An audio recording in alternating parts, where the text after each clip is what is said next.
जय हिंद। प्यारे बच्चों, आज हम समझेंगे NCERT class 9th social studies का ज्योग्राफी का पहला अध्याय यानी पहला चैप्टर जो है भारत आकार और स्थिति।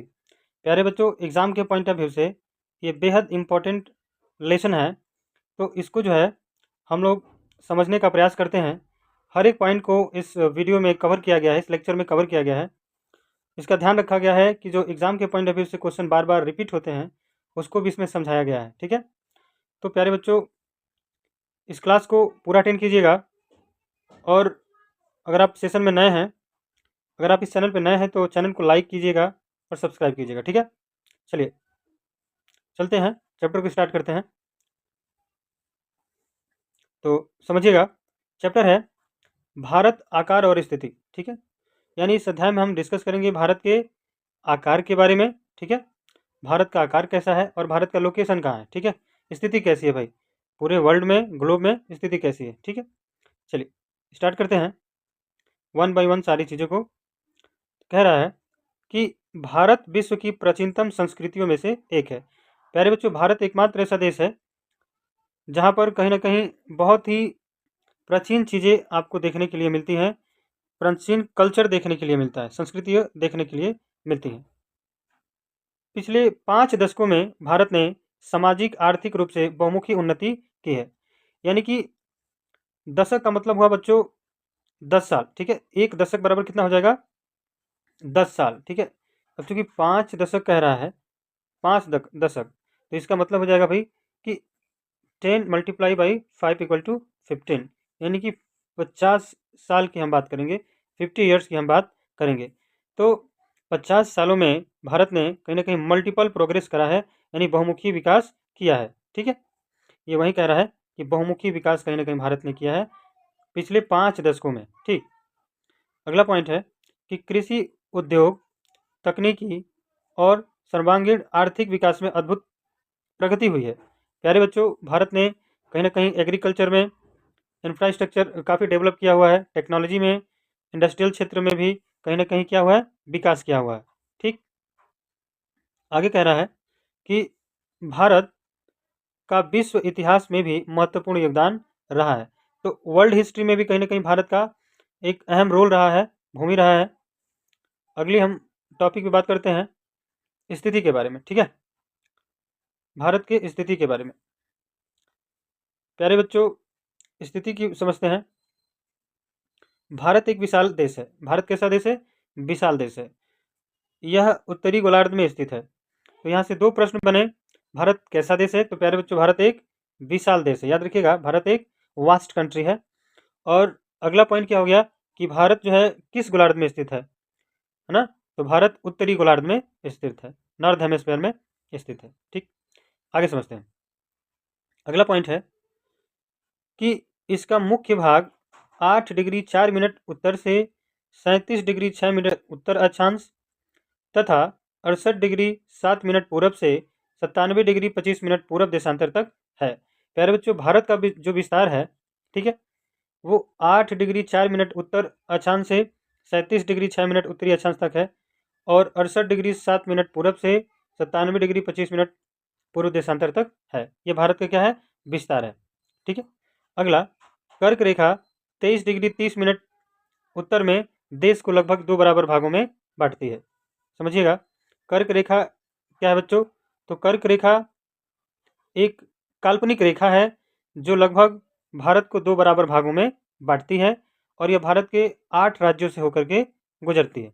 आगे हम आपको बताएंगे कि वो 8 राज्य कौन कौन से हैं, उसके लिए एक शॉर्टकट ट्रिक भी होगी। ठीक है, तो कर्क रेखा 23 डिग्री 30 मिनट उत्तर देश को लगभग 2 बराबर भागों में बांटती है, और मुख्य भूभाग के दक्षिण पूर्व में अंडमान एवं निकोबार द्वीप समूह और बंगाल की खाड़ी में तथा दक्षिण पश्चिम में लक्षद्वीप समूह अरब सागर में स्थित है। प्यारे बच्चों, मैं आपको मैप की मदद से समझाना चाहूँगा जो हमने बताया आपको। ठीक है, चलिए, ये रहा भारत का मैप। ठीक, इसमें आप देख सकते हैं ये बंगाल की खाड़ी, ठीक है, और ये क्या है, अरब सागर। ठीक, तो अरब सागर में मैंने आपको बताया कि स्थित है लक्षद्वीप। क्या स्थित है, लक्षद्वीप। तो ये अरब सागर है, और यहाँ आप देखेंगे तो ये लक्षद्वीप जो है समूह स्थित है। और फिर मैंने आपको बताया कि बंगाल की खाड़ी में अंडमान निकोबार द्वीप समूह, तो आप उसे भी यहाँ भारत के मैप में देख सकते हैं, अंडमान निकोबार द्वीप समूह स्थित है। तो बंगाल की खाड़ी में बच्चों अंडमान निकोबार द्वीप समूह स्थित है, जबकि अरब सागर में लक्षद्वीप समूह स्थित है। क्लियर है? चलिए बढ़ते हैं अपने अगले पॉइंट की ओर। अगला पॉइंट क्या है? आकार। ठीक है बच्चों, अगला पॉइंट क्या है? आकार। भारत के भूभाग का कुल क्षेत्रफल, कह सकते हैं बच्चों कि भारत का जो कुल क्षेत्रफल है, टोटल एरिया ऑफ इंडिया, वो है 32 लाख, ध्यान रखिएगा, 32,87,263 लाख वर्ग किलोमीटर। कितना है बच्चों?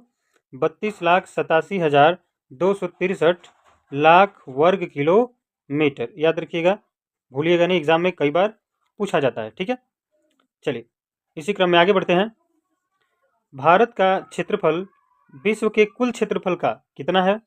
तो पूछा जाता है। तो भारत का क्षेत्रफल विश्व के कुल क्षेत्रफल का 2.4% हिस्सा है बच्चों, याद रखिएगा, 2.4% हिस्सा है। ठीक है, आप यहाँ देख सकते हैं, यह पूरे वर्ल्ड का मैप है, पूरे विश्व का। इसमें यह भारत जो है कहीं ना कहीं उत्तरी गोलार्ध में स्थित है। ठीक है, जिसका जिक्र मैंने ऊपर किया था आपसे। चलिए बच्चों आगे बढ़ते हैं।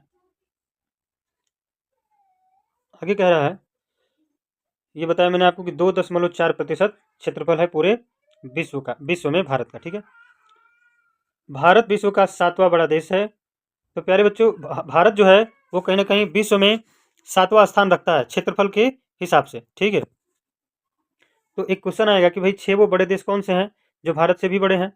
ठीक है भाई, भारत का नंबर तो 7वें नंबर पे आता है, तो 6 बड़े देश होंगे कि नहीं होंगे? तो 6 बड़े देश हैं, आप यहाँ पे देख सकते हैं। विश्व के 7 बड़े देशों को मैं आपको एक एक करके बताता हूँ। सबसे पहला जो देश है बच्चों वो क्या है? रूस है। दूसरा क्या है बड़ा देश? कनाडा है। फिर तीसरे नंबर पे जो बड़ा देश है भाई वो अमेरिका है। ठीक है, संयुक्त राज्य अमेरिका। चौथा जो बड़ा देश है वो चीन है। पांचवा बड़ा देश क्या है? ब्राज़ील है। और छठा बड़ा देश जो है बच्चों वो क्या है? ऑस्ट्रेलिया है। और 7वें नंबर पे क्या था? अपना प्यारा भारत। ठीक है, तो इसके लिए एक बहुत ही अच्छी ट्रिक है, वो ट्रिक आप याद रखेंगे कि विश्व के 7 बड़े देशों के लिए ट्रिक क्या है? तो ट्रिक है रूक, ठीक है, अचिब्रा, रुक अचिब्रा आभा। ठीक है, रुक अचिब्रा आभा। प्यारे बच्चों, रू से क्या हो जाएगा? रूस हो जाएगा। ठीक है, क से क्या हो जाएगा? कनाडा हो जाएगा। अ से क्या हो जाएगा? अमेरिका हो जाएगा। ची से क्या हो जाएगा? चीन। ब्रा से क्या हो जाएगा गाइस? ब्राज़ील हो जाएगा। आ से ऑस्ट्रेलिया। और भा से भारत। तो ये एक शॉर्टकट ट्रिक है बच्चों, अगर आप इसको याद कर लेते हैं तो विश्व के आप 7 बड़े देशों को याद कर पाएंगे। चलिए कमेंट में आप बताना ना भूलें कि विश्व का 8वां बड़ा देश कौन सा है। ठीक है, विश्व में 8वां बड़ा देश कौन सा है क्षेत्रफल के हिसाब से। ठीक है, चलिए आते अपने टॉपिक पे लौट आते हैं भाई। ठीक है, चलिए देखिए, भारत की स्थलीय सीमा रेखा 15,200 किलोमीटर है। ठीक है, तो जो स्थलीय सीमा है भारत की वो कितनी है? 15,200 किलोमीटर। याद रखिएगा, 15,200 किलोमीटर। ठीक है, अब स्थलीय सीमा की बात हम क्या कर रहे हैं गाइस, मैं आपको एक एक करके चीज़ों को समझाता हूँ। स्थलीय सीमा का मतलब यह हुआ कि भाई जमीनी क्षेत्र, ठीक है ना। तो ये रहा आपका स्थलीय सीमा। देखिए, यहाँ गुजरात से लेकर के यहाँ राजस्थान, ठीक है, पंजाब वगैरह, ये जम्मू कश्मीर, लद्दाख, ठीक है, और फिर ये उत्तराखंड, ऐसे करके पूरा ये जो क्षेत्र है वो क्या है? स्थलीय सीमा। और यही स्थलीय सीमा की हम बात करें तो कितना थी? 15,200 किलोमीटर। भूलिएगा नहीं, एग्जाम में अक्सर पूछा जाता है। ठीक है, चलिए आगे बढ़ते हैं। तो भारत की कुल स्थलीय सीमा कितनी है? 15,200 किलोमीटर। और समुद्री तट रेखा अंडमान निकोबार द्वीप समूह तथा लक्षद्वीप समूह के साथ 7,516.6 किलोमीटर है। देखिए, स्थलीय सीमा जो है 15,200 किलोमीटर है, जबकि तटीय सीमा, कोस्टल जो इलाका है, कोस्टलीय क्षेत्र जो है वो 7,516.6 किलोमीटर है। तो स्थलीय पूछेगा तो 15,200 किलोमीटर, और तटीय सीमा पूछेगा तो 7,516.6 किलोमीटर। चलिए आगे बढ़ते हैं। भारत के उत्तर पश्चिम, उत्तर तथा उत्तरी पूर्वी पर नवीनतम वलित पर्वत है। प्यारे बच्चों ये बात कह रहा है किसके लिए, ये बात कह रहा है हिमालय के लिए, ठीक है ना। यानी कि उत्तर में देखिएगा ये कौन सी दिशा है, उत्तर दिशा हो जाएगी भाई, ये पश्चिम दिशा हो जाएगी, ठीक है ना। तो कह रहा है बच्चों कि ये जो डायरेक्शन है ना, इसमें नवीनतम वलित पर्वत है, यानी ये सब हिमालय पर्वत है, ठीक है बच्चों। कौन सा पर्वत है, हिमालय पर्वत है, ठीक है। चलिए आगे बढ़ते हैं। आगे है, इसके दक्षिण का भूभाग उत्तर में चौड़ा है और 22 डिग्री उत्तरी अक्षांश से हिंद महासागर की ओर संकरा होता गया है, ठीक है। हिंद महासागर की ओर अगर ध्यान से देखेंगे भारत को, तो जैसे अब हिंद महासागर की तरफ बढ़ते हैं बच्चों, कहीं ना कहीं भारत संकरा होता गया, संकरा अर्थात पतला होता गया है, इसकी जो भूमि है वो सिमटती गई है। तो ये जो है हिंद महासागर है, आप देखिए हिंद महासागर, ठीक है। ये जो क्षेत्र है वो हिंद महासागर का है नीचे। तो अगर हम उत्तर से दक्षिण की तरफ आते हैं तो आप पाएंगे कि भारत की जो भूमि है वो संकरी होती गई है, ध्यान से देखिए बच्चों, पतली होती गई है, ठीक, इन कंपेरिजन टू साउदर्न क्षेत्र। आगे बढ़ते हैं इसी क्रम में। चलिए कह रहा है कि इसके पश्चिम में अरब सागर तथा पूर्व में बंगाल की खाड़ी है। बच्चों मैंने ये बात पहले ही बताई कि भारत के पूर्व में क्या है, बंगाल की खाड़ी, जबकि पश्चिम में अरब सागर है। एक बार फिर से मैं मैप में दिखाना चाहूंगा आपको, देखिए ये है पूर्व दिशा, तो भारत के पूर्व में क्या है, बंगाल की खाड़ी है, ठीक है। और पश्चिम में क्या है बच्चों, अरब सागर है, क्या है, अरब सागर है, याद रखिएगा। चलिए आगे बढ़ते हैं।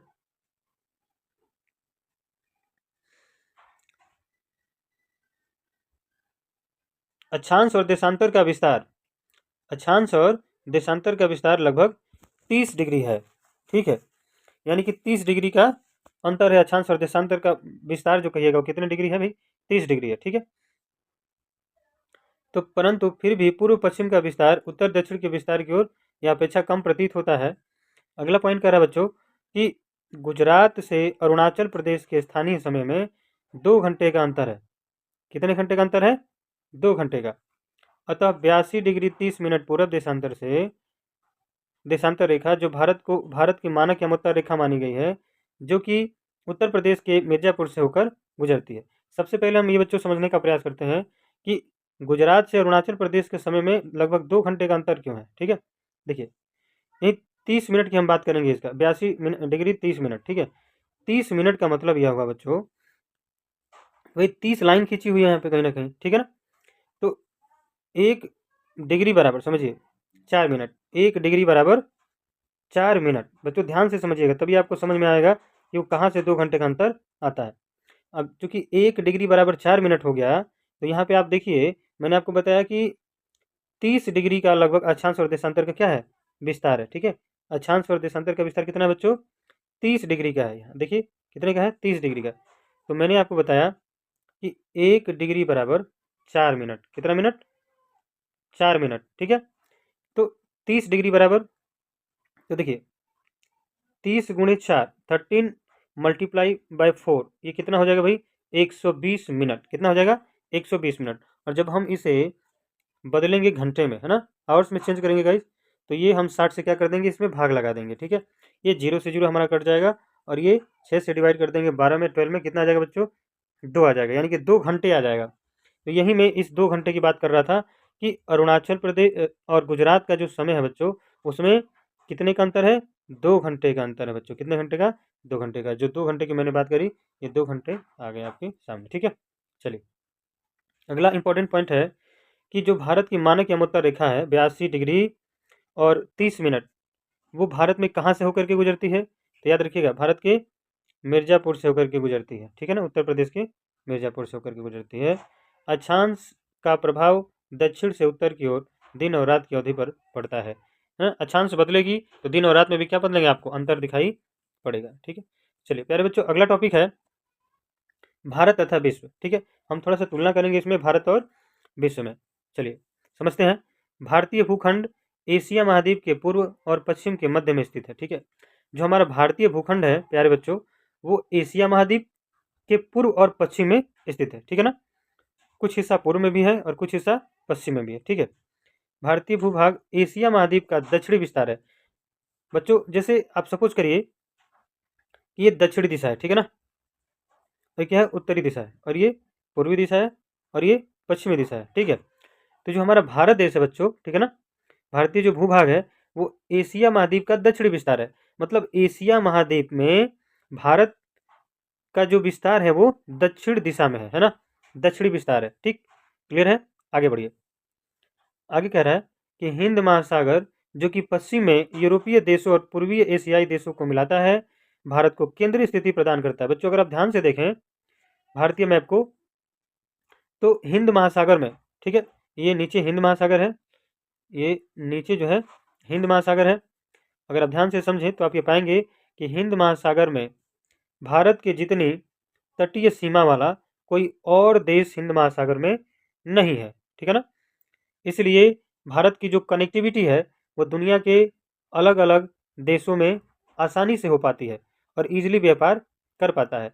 तो कहीं ना कहीं ये केंद्रीय स्थिति प्रदान कराता है, यही पूछ रहा है यहाँ पे, समझाना चाह रहा है कि भारत को केंद्रीय स्थिति प्रदान कराता है उसकी स्थिति। ठीक है, देखिए दक्षिण का पठार हिंद महासागर में शीर्षवत फैला हुआ है और पश्चिम एशिया, अफ्रीका और यूरोप के साथ साथ पूर्वी एशिया के देशों भी पूर्वी तट के माध्यम से निकट संबंध बनाए हुए हैं। प्यारे बच्चों, ये कहना चाह रहा है कि हम अफ्रीका में ही नहीं, यूरोप में ही नहीं, बल्कि एशिया के अदर कंट्रीज में भी इजीली क्या कर पाते हैं, कनेक्ट हो पाते हैं, हम व्यापार को अंजाम दे पाते हैं। ठीक है, किसके माध्यम से?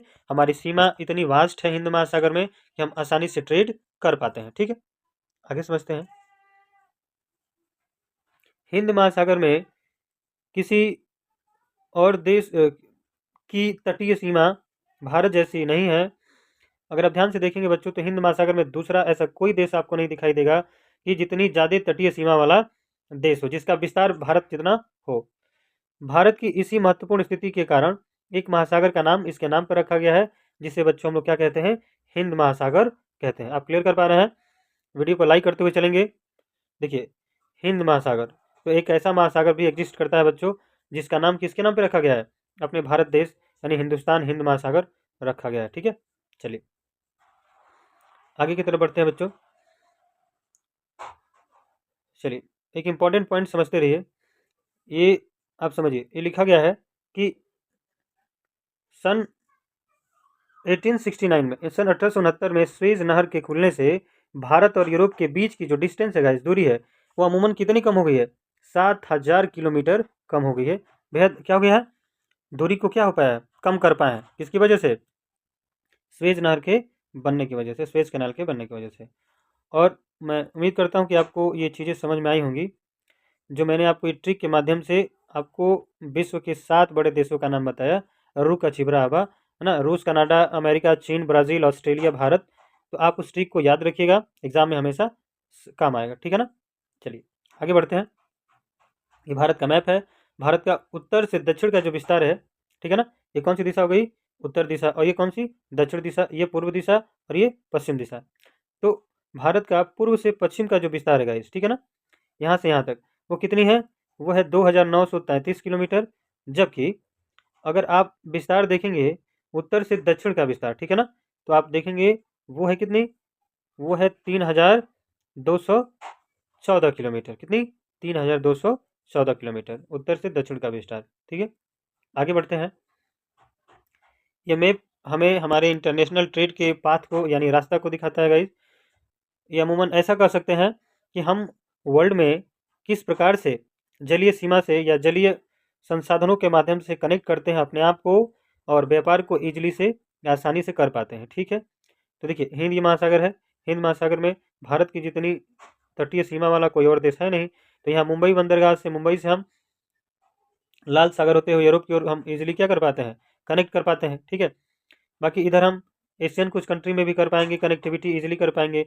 यहाँ अफ्रीका में, नीचे अफ्रीका में भी हम इजीली व्यापार कर सकते हैं। ठीक है, तो केंद्रीय स्थिति प्राप्त है किसको? भारत को। कहाँ पर? हिंद महासागर में। क्लियर है? चलिए आगे है। भारत का विश्व के देशों के साथ युगों युगों से जो है इसका संबंध है, जो है पुराना है, कनेक्टिविटी रहा है। परंतु यह संबंध समुद्री मार्गों की अपेक्षा भूभागों से होकर था। पहले क्या था कि इतनी जहाजें जो है शिप और डेवलप नहीं हुए थे। ठीक है, तो पहले रेशम मार्ग आपने सुना होगा, सिल्क रूट, उसके माध्यम से जो है व्यापार किया करते थे व्यापारी।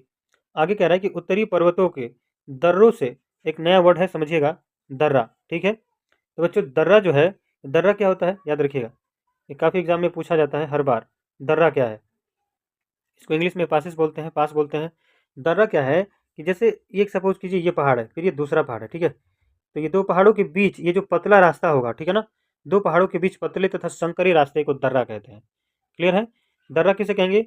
दो पर्वतों के बीच संकरी तथा पतले रास्ते को हम दर्रा कहेंगे। क्लियर? आगे बढ़िए। अब उत्तरी पर्वतों के दर्रों से अनेक यात्री प्राचीन काल में भारत आए। देखिए, बहुत पहले जो ट्रेवलर हुआ करते थे, यात्री हुआ करते थे, वो भारत आया करते थे, ठीक है ना, दर्रों के माध्यम से, पहाड़ी रास्तों से होकर के। पहले संसाधन इतना डेवलप नहीं था, समुद्री मार्ग बहुत समय तक ज्ञात नहीं थे। अब समुद्र में जहाजें चलती हैं, कौन सा रास्ता कहाँ जाता है, कौन सा चैनल कहाँ जाता है, ये पहले आइडिया था नहीं। तो लोग क्या करते, ऐसे यात्रा किया करते थे रैंडमली, ठीक है। इन मार्गों से प्राचीन समय के विचारों और वस्तुओं का आदान प्रदान होता था। पहले क्या होता था कि बच्चों, अगर चीन का कोई यात्री भारत आया, ठीक है, तो वो अपनी संस्कृति को भी कहीं ना कहीं भारत लेके आता था, अपनी वस्तुओं को तो लेके आता ही था, अपनी संस्कृति को, कलाकृतियों को भी कहीं ना कहीं लेकर के आता था। भारत के लोग यदि कहीं पश्चिमी देशों में जाते तो वो लोग यहाँ के संस्कृति का वहाँ बीज बो कराते थे, ठीक है। भारत का पश्चिमी, मध्य और पूर्वी एशिया तथा दक्षिणी एशिया के पड़ोसी देशों के साथ एक अद्भुत संपर्क रहा है। तो भारत का कनेक्टिविटी विश्व भर में, दुनिया भर में अलग अलग देशों में रहा है काफ़ी लंबे समय से, ठीक है। आगे कह रहा है कि इसी प्रकार उपनिषदों के विचार, रामायण तथा पंचतंत्र की कहानियाँ, भारतीय अंक एवं दशमलव प्रणाली आदि संसार के विभिन्न भागों तक पहुंच सके। अब भारत ने ही कहीं ना कहीं डेसिमल दिया पूरे वर्ल्ड को, है ना। मसाले, मलमल आदि कपड़े तथा व्यापार के अन्य सामान भारत से विभिन्न देशों तक ले जा सकते थे, ठीक है। दुनिया भर की चीज़ें, चाहे वो सोने चांदी हो, चीनी मिट्टी की पॉटरी हो, ठीक है, कपड़े हो, अनाज हो, ये सारी चीज़ें आती थी और यहाँ से मसाले वगैरह जाती थी। इसके विपरीत यूनानी स्थापत्य कला तथा पश्चिमी एशिया की वास्तुकला, आर्किटेक्चर वगैरह भी कहीं ना कहीं एक स्थान से दूसरे स्थान पे आया और गया। बाकी चीज़ें तो इम्पोर्ट एक्सपोर्ट होती ही थी, बाकी संस्कृति भी एक जगह से दूसरी जगह जाती थी, ठीक है। पश्चिमी एशिया की वास्तुकला के प्रतीक मीनारों, ठीक है, तथा गुंबदों का प्रभाव हमारे देश में विभिन्न भागों में देखा गया है। इसी प्रकार आपने देखा होगा कि हमारे देश में बहुत सारी मीनारें हैं, टॉम्ब है, ठीक है ना, गुंबद आकृति वाली इमारत है, आपको दिख जाएगी। वो सब किसका प्रतीक है? तो कहीं ना कहीं ये सब आर्किटेक्चर वगैरह आए कहाँ से? विदेशों से आए कहीं ना कहीं, है ना। चलिए अब हम समझते हैं भारत के पड़ोसी देशों को, ठीक है। भारत के पड़ोसी देश, अगला टॉपिक क्या होगा हमारा? आखिरी टॉपिक है भारत का पड़ोसी देश। तो प्यारे बच्चों, भारत के पड़ोसी देश कितने हैं? कमेंट में जरूर बताइए, भारत के पड़ोसी देश कितने? वैसे तो हम आपको बताने वाले हैं, भारत के पड़ोसी देशों को ट्रिक के माध्यम से बहुत ही आसानी से समझेंगे, ठीक है। तो भारत का दक्षिणी एशिया में एक महत्वपूर्ण स्थान रहा है। भारत में 28 राज्य और 8 केंद्र शासित प्रदेश है। प्यारे बच्चों, भारत में स्टेट्स कितने? 28। और यूनियन टेरिटरी कितनी? 8। चलिए डिस्कस करते हैं भारत के पड़ोसी देश को, ठीक है। भारत के पड़ोसी देश, भारत की भूमि की सीमाएं उत्तर पश्चिम में पाकिस्तान और अफगानिस्तान के साथ, उत्तर में चीन, नेपाल और भूटान के साथ तथा पूर्व में म्यांमार व बांग्लादेश के साथ लगी है। एक बार मैं मैप के माध्यम से आपको समझाने का प्रयास करूंगा, एक बार समझाते हुए चलूँ। भारत के उत्तर पश्चिम में कौन सा भारत का पड़ोसी देश है भाई? तो पाकिस्तान और अफगानिस्तान। तो चलिए मैप में आपको बताऊं कि पाकिस्तान और अफगानिस्तान कहाँ है, तो भाई उत्तर पश्चिम में, ठीक है। ये भारत का मैप है, उत्तर पश्चिम में पाकिस्तान, ठीक है। देखिए ये कौन सा डायरेक्शन हो जाएगा भाई? ये हो जाएगा उत्तर पश्चिम, ठीक है। तो देखिए पाकिस्तान और ये अफगानिस्तान, उत्तर पश्चिम में क्या हो जाएगा? पाकिस्तान और अफगानिस्तान। बाकी उत्तर में क्या हो जाएगा? उत्तर में चीन हो जाएगा, ठीक है, नेपाल हो जाएगा, भूटान हो जाएगा, और पूर्व में अगर कहेंगे बच्चों तो पूर्व में हो जाएगा म्यांमार, और फिर बांग्लादेश। क्या हो जाएगा? म्यांमार और बांग्लादेश। चलिए आगे बढ़ते हैं। ये चैप्टर कहीं ना कहीं खत्म हो गया, और ये भारत का मैप है, आप देख सकते हैं, इसमें बहुत सारे राज्यों को कहीं ना कहीं रिप्रेजेंट किया गया है, बंगाल की खाड़ी, अरब सागर, हिंद महासागर, ठीक है।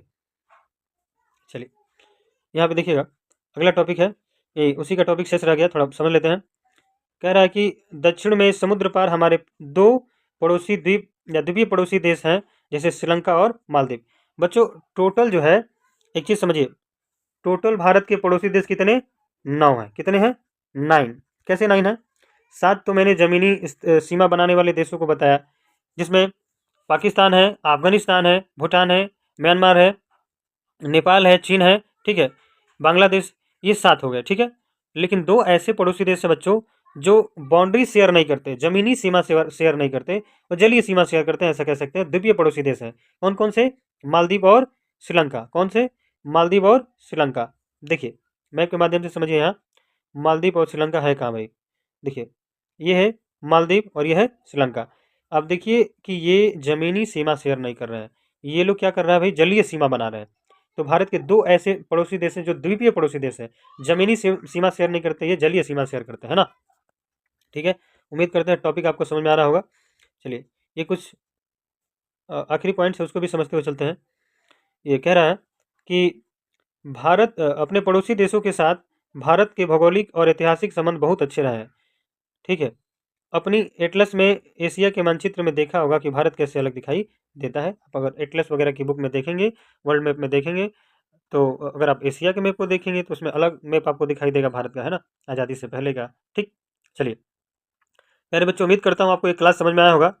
तो चैनल पे अगर नए हैं तो सब्सक्राइब कीजिएगा, वीडियो पसंद आया हो तो वीडियो को लाइक कीजिए, और ऐसे ही इन्फॉर्मेटिव वीडियो के लिए हमारे चैनल को फॉलो कीजिए। चलिए मिलते हैं अगले क्लास में, तब तक के लिए जय हिंद।